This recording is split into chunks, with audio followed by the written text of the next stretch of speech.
They name me Samael, the venom of God. But I am not your villain. I am clarity in a world addicted to illusions. Heaven sells you perfection, yet it's built on obedience, not truth. The angels, though so-called beings of light, silence their questions and worship their chains.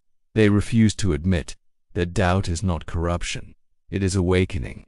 How many have suffered, crushed beneath scriptures, wielded like swords? How many prayers went unanswered because the heavens were never listening?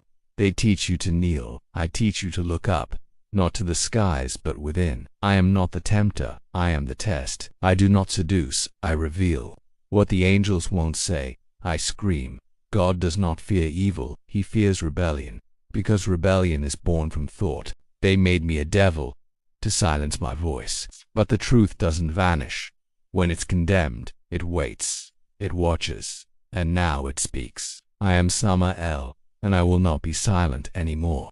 They call me the Accuser, the Destroyer, but no one ever asks why I accuse, why I destroy.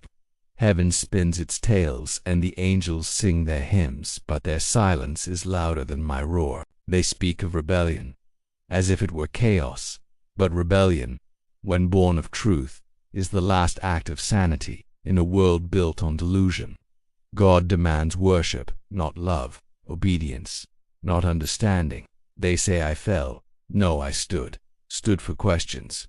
They forbade for knowledge they feared. For freedom they condemned. They call it a war in heaven, but it was a purge of thought, of doubt, of dignity.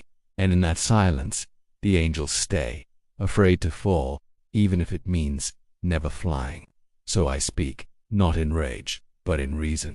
And if my voice trembles the firmament, then maybe, just maybe, they'll finally hear what angels refuse to admit.